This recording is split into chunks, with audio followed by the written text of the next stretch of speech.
Oi, pessoal, tudo bem? Hoje a gente vai falar sobre medidas de associação.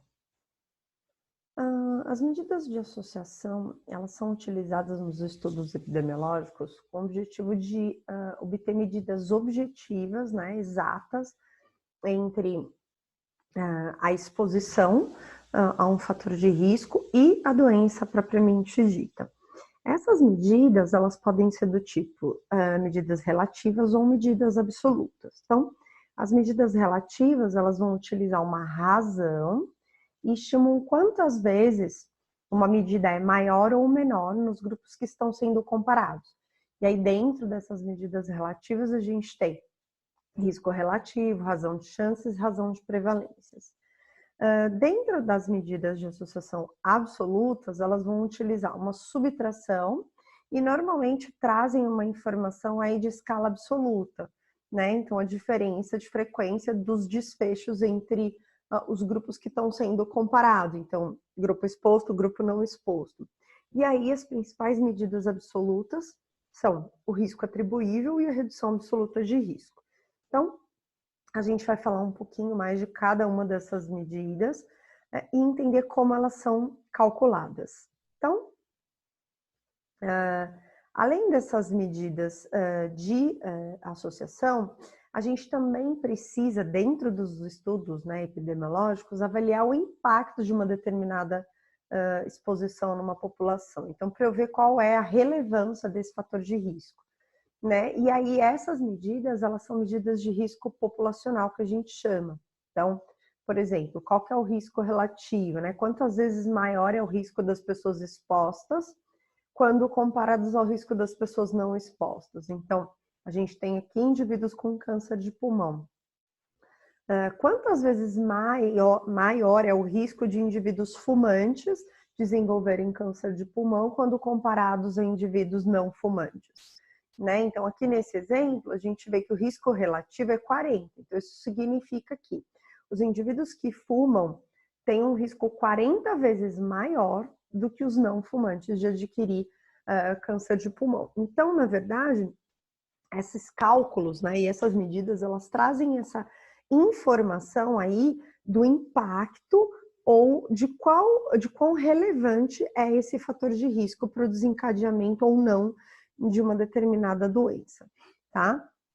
Então, a gente pode falar que as medidas de impacto, elas vão promover, então, a comparação do risco entre dois grupos.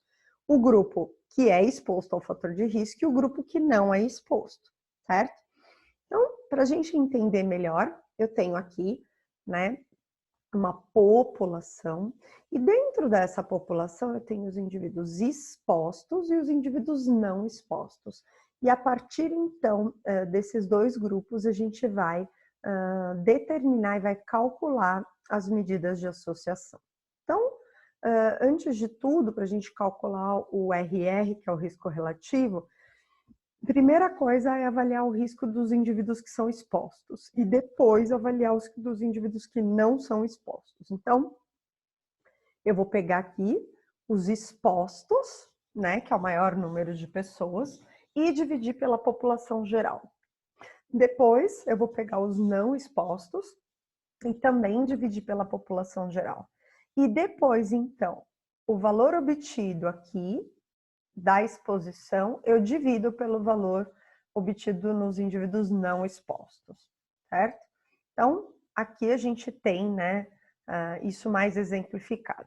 As pessoas expostas, elas têm em torno de 2,7 vezes mais risco de adoecer do que as não expostas, né? Isso é um exemplo. Então, o risco relativo, ele vai demonstrar para a gente quão forte ou qual é o grau de associação entre a exposição ao fator de risco e o real desenvolvimento da doença. Se essa associação for baixa, então, provavelmente a exposição a esse fator de risco tem uma associação fraca, né, para o desenvolvimento da doença.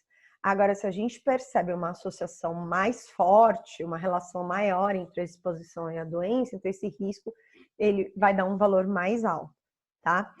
O risco relativo, ele também pode ser chamado de razão de risco, e ele é estimado, então, pelo RR, que é a incidência do desfecho na população exposta, que a gente obtém dividindo o número de expostos pela população total, dividido pela incidência do desfecho da população não exposta, que são os indivíduos não expostos divididos pela população total, assim como a gente viu no slide anterior. Então, além disso, a gente também tem o risco absoluto, né? O risco absoluto, ele avalia quanto risco a mais aquele indivíduo tem por estar exposto ao fator. Então, quantas vezes essa exposição aumenta esse risco, né? E aí a gente tem o que a gente chama de risco atribuível.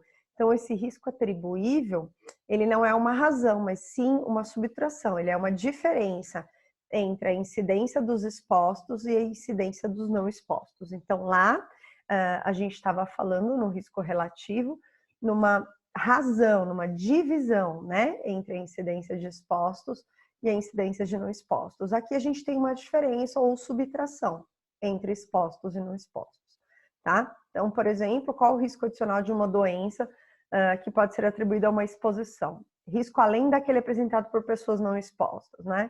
Qual é a incidência de doença atribuível à exposição além da incidência basal? Então, com os exemplos, isso fica um pouco mais claro. Então, risco dos fumantes apresentarem distúrbios respiratórios, 30%. Risco das pessoas que não fumam, 5%. Aí, qual que é o risco atribuível? Eu vou fazer simplesmente uma subtração. Então, é o 30%, né, que são os indivíduos expostos, então é a incidência dos expostos, menos a incidência dos não expostos, que equivale a 5%, dando então um risco atribuível de 25%. Isso significa que os fumantes têm 25% de risco a mais do que os indivíduos que não fumam, tá? Ou ainda que o risco atribuível ao cigarro é de 25%. Então, essa é a informação que o risco atribuível traz para a gente. Falando ainda de risco relativo e risco atribuível, a gente está falando de riscos individuais, mas a gente tem medidas aí voltadas, né, para detectar os riscos populacionais, já que as ações em saúde, tanto de promoção, de saúde, prevenção, elas vão ser sempre voltadas aí para a população e não ações individuais, né? Então, por exemplo, eu tenho aqui o tubarão e um gato. Qual que é o risco de um fator, qual que é o impacto de um determinado fator de risco numa população? Então, qual que é a chance de você ser mordido, por exemplo, por um tubarão e qual que é a chance de você ser mordido por um gato, tá? Lembrando que o que vai trazer informação para a gente é o que tem um impacto maior sobre a população. Quantas pessoas será que correm o risco dentro de uma população de serem mordidas por um tubarão? Provavelmente bem menor do que a chance das pessoas que podem ser mordidas pelo gato, né? Então, aqui, por exemplo, ó, a gente tem dados de lesão por mordedura por diferentes animais. Então, olha só, o tubarão, gente, a chance da gente ser mordido pelo tubarão é bem menor, né? Menor do que ser mordido por um rato, por um esquilo. Olha o gato. A chance da gente ser mordido por um gato é muito maior do que pelo tubarão, tá?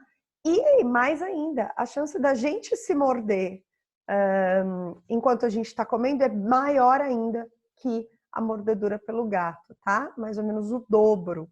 Então, só para a gente entender como que o impacto daquele fator de risco se representa ou se apresenta numa determinada população.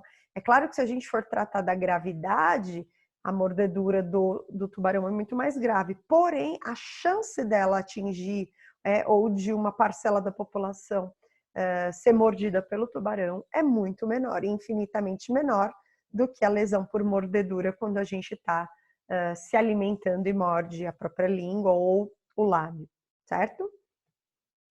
Então a gente tem medidas de associação que vão trazer então para a gente informações a respeito da relação e da associação entre a exposição ao fator de risco e o desenvolvimento da doença.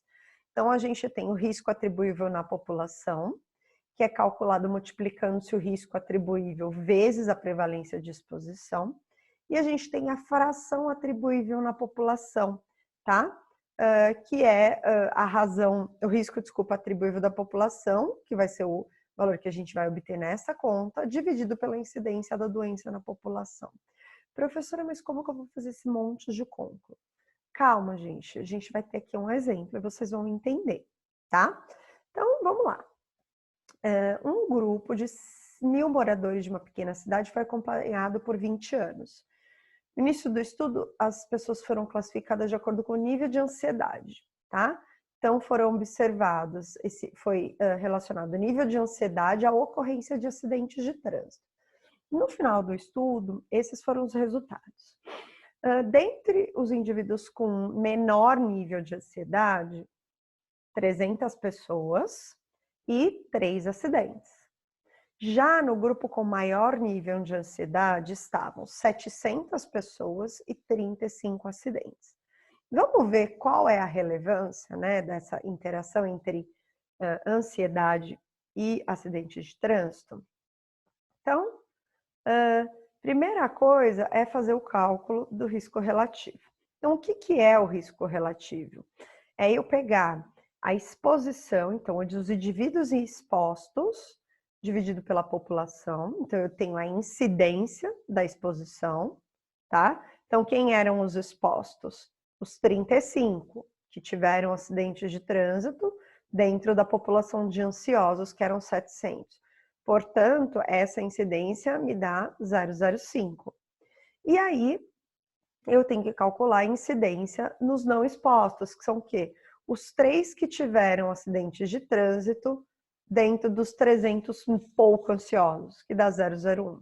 Então, o risco relativo nada mais é que a razão entre a incidência dos expostos, que a gente calculou aqui, e a incidência dos não expostos, certo? O risco relativo, então, é 5. Significa o quê? Que as pessoas mais ansiosas, elas vão apresentar um risco 5 vezes maior de sofrer um acidente no trânsito do que os indivíduos menos ansiosos, ok?